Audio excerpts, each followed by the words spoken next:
Should the United States of America lust for war? Or should it be something that is horrible and distasteful, that is sometimes, unfortunately, necessary for our national security and our survival as a nation? Well, I think we know what the answer is supposed to be, at least what the answer used to be. It's supposed to be that war is only used as an absolute last resort. It is something that is horrible in every capacity, and it's terrible in its consequences, but sometimes it is absolutely necessary. That's the reason why we have an armed force. That's the reason why I'm a big advocate of having a very strong national defense capacity.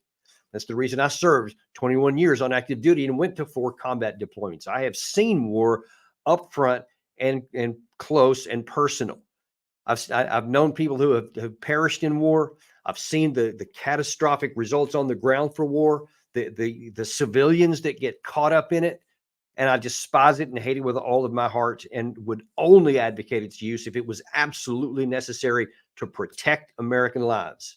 So in that regard, yes, I'm willing to say advocate for war if those conditions are met. What I am not ready to advocate with, and will in fact strenuously oppose, is anyone who thinks that we should use war as basically a policy means of first option. Now, that sounds kind of silly. If you, at least it's to many Americans, it does. Unfortunately, it doesn't seem that way to all. Now, let's see, I guess just yesterday, I was on Fox News with Harris Faulkner, and we were talking about the fact that there are American service members on the ground in Iraq and in Syria, both of whom have come under attack recently by Islamic radical groups in there that are probably aligned with Iran. And she was asking me a question about what should we do about this? Here's the way that exchange went. If American troops are attacked by Iran and its proxies, we will respond. We did respond. We, of course, are taking every measure necessary to protect our forces, to increase our vigilance, and to work with other countries in the region to try to keep this conflict that is currently in Israel and Gaza from spinning out into a regional conflict. But the risk is real, and therefore our vigilance is high. You know why this makes me really angry, especially when I hear Sullivan talking about those kind of things, is because on your show in 2019, in May 2019, I was on there when President Trump said he wanted to withdraw our forces from Syria, but it was getting pushed back from the Pentagon and others. And I said at that time that this would just be a point of vulnerability for us because they don't serve any value for us. They should have been withdrawn right then. Trump should have been able to get that done. Then none of this would even be a case. Iran wouldn't have any access to us. But as it is, they're there, and now we have to defend our troops. So you see, I was getting a little bit animated there because 4 years prior that I said something on her show, I mentioned it there. We're going to show you because a couple of days ago on one of our previous deep dives, ironically, I had already addressed this. And here's how that exchange went. This is what I said on Fox News 4 years ago. You said that the best thing that President Trump could do at this point is to pull completely out of Iraq and Syria. You know, that Syria component was one he looked at, and his critics were harsh on him. Why do you say that? Yes, they were. And even on your show periodically. I know you were supporting the president. Yeah, I was remember. saying that's what he should have been doing. And I wish that he would follow through with what he said. He said it twice last year, and yet they're still there because all they do is pose a threat to be attacked. But there's no security interest of America that they're defending, because those people that are there, they don't have the ability to come and attack the United States. They're stuck in Syria. All we do is take more risk and have the risk of more soldiers being killed, and that does not help. You know why I'm so animated about this and why I'm so aggravated at this, that this situation even exists? Because I know what it's like to be sitting out on these forward deployments and these tiny little bases out in the middle of the desert, as I know many of ours in Syria are. It's very isolated, and most of your time is spent doing self-preservation and self-defense to ward off anybody who may want to come in and attack. And we see that that's actually been happening quite a bit lately. And these are American men and women. These are my brothers and sisters. These are somebody's husbands, wives, daughters, cousins, uncles, all those kinds of things. They're regular American people who signed up to defend American interests, who signed up to keep our country safe, and are now instead plopped in the middle of a desert out in the middle of nowhere, serving no value, no function for our country, and having their lives at daily risk. Now, it makes me mad. And I want to get them out of there because, hey, like me, I bet every single one of them who volunteered, all of them did so knowing that one day they may have to put their life on the line. They may have to sacrifice their life for the good of the country. What none of them signed up for was to have their lives used as a pawn and for a play toy by people in Washington. You think I'm exaggerating that?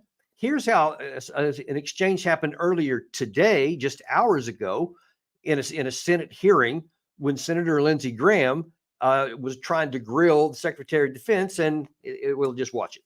Can we say to Iran, the Ayatollah, who is a religious Nazi, that if you escalate the second front, if you activate Hezbollah against the state of Israel to create a second front, we will come after you? Can we say that? Is that a red line? Whether or not we attack Iran because of a decision on a part of Lebanese Hezbollah, that, of course, that's a presidential decision and also will require congressional support. I'm running out of time. I'm going to say it if it happens. I hope it doesn't. Okay, and unfortunately, there was some other exchanges in that we didn't get the clip from. But before that, he was actually specifically talking about the troops that were in Iraq and in Syria. And he said, if one of those Americans is killed, I'm telling you, I will do everything I can to get all the Republicans on board so that Biden can go after Iran. That's what I'm saying. And he just kept going on. He was almost excited about the possibility that American troops might be killed by Iran. And now he would get his wish because, he's had an almost lust to bomb Iran. And look, that insults me as a former member of the armed forces, that you're actually talking like you're not defending us. You're not trying to be strong for us. Otherwise, we would be out of there. If you want to take care of our troops, if you want to keep them out of unnecessary harm's way, withdraw them. Get them out of there. Don't talk about how excited you'll be or how eager and enthusiastic you'll be to send us to war if any of them get killed. Let's keep them from getting killed. How about that? How about that for protecting the troops? How about that for protecting American national security interest? Because what the senator is not willing to even contemplate is what happens if he makes good on that. What if he convinces Biden to do that? First of all, that would mean that American troops probably were killed, or that Hezbollah had attacked into Israel and we had gone in and fought that war, adding us into the war situation. What happens next if we start literally engaging with that? And especially if we do what you want us to do, and you've threatened to go after Iran left and right for months, actually for years. What happens next? What's the next step that happens? Do you think that Iran is going to say, oh, darn it, man, they bombed us now. I guess we're just going to have to go back into a shell and be quiet. I mean, does anybody have any fantasies that would happen, especially in this hypercharged environment that we have right now with the war going on, a full-blown war in Israel, and with all the anger on the Arab Street, with 1 million Muslims marching in Istanbul, being told that Israel is a terrorist state and that Hamas are freedom fighters in that environment? Do you think going after another Muslim country is going to somehow have no consequences? I mean, because if here's what Senator Graham and all those who advocate likewise are not considering, or else don't care, I don't know which, is that if we hit Iran and they do anything besides just cow and bend over, which is very unlikely to me, if they instead ratchet it up by attacking other Americans or striking elsewhere against our interests, now what? Now we're in that escalation ladder where you can't back down. Now, once we attack Iran and they hit something of ours, can you imagine the United States saying, oh, well, I guess we can't get a war, so I guess we'll just have to not do anything in response? Obviously, that's not going to happen. Then there'll be even more pressure to go. You see where this is going, right? That once you start that first shot, now that everything takes on a life of its own, and who knows where it's going to go. And I'll tell you, the most likely place it's going to go is that we get sucked into a war. And then you're going to have even more Americans killed in combat. You're going to have more civilians killed in various places. You're going to have more Iranian civilians killed and other Iranians who will then be drawn into a war too. Now, I know that hardly anyone cares about the civilians on any side of this war, of a future war. I care. I care about all the people. In fact, one of the reasons I hate war is because I've seen the casualties. I've seen the civilians who were on either side of it, none of whom want war. Nobody wants war. The regular people, they just want to live. They don't want to get blown up and get caught in the crossfire between angry people in Washington and angry people in Tehran. So let's do something that's smart and quit having this lust for war, especially against Iran. I know that just people have been just gritting their teeth and just looking for any opportunity to go to war with Iran. I'm just telling you, I know how emotionally satisfying it is because there's been this, reflexive hatred of Iran ever since 1979. And for some reasons, there are some reasons why that's an understandable feeling that you don't like Iran. I get that. I mean, they've done a whole bunch of things. They've harmed their own people a lot. They're a nuisance throughout the Middle East, but they are not a military threat to us. So we don't need to go and attack them and prompt a response.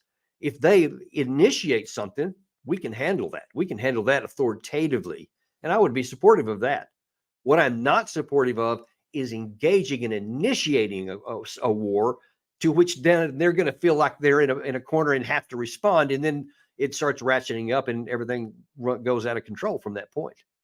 We thought the Iraq war was bad. I'm telling you, it would be nothing compared to in a war with Iran, because Iran does have some capacity to strike back, whereas Iraq had practically none. This could escalate. This could cause problems in the Strait of Hormuz. It could cause problems with our Navy. They could actually sink some of our ships. They could mine the Gulf. There's lots of things they can do if pushed into a corner. Unless we push them into a corner, though, they won't do any of those things. They use those to deter us, not to attack us, because they're so much weaker than we. I think their annual defense budget's like $12 or $13 billion, less than the price of a single aircraft carrier. Whereas ours is whatever it is today, $800, $900 billion. It's a fraction of ours. They can't go toe to toe with us and won't ever try. We have to prevent war.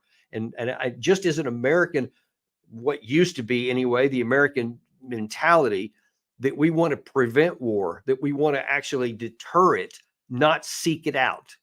Now, I'm sorry that, like I said, I know I'm a little bit motivated and energetic about this because I know the catastrophic cost to Americans that this could cost. And I'd like to see us prevent any Americans from getting killed so that this never comes up and no one has to vote on anything or support President Biden in any war on Iran, because we don't have to fight it. That's how you preserve American national security. That's how you protect our troops. And that's your deep dive today. Thanks very much for joining us. We'll see you next time.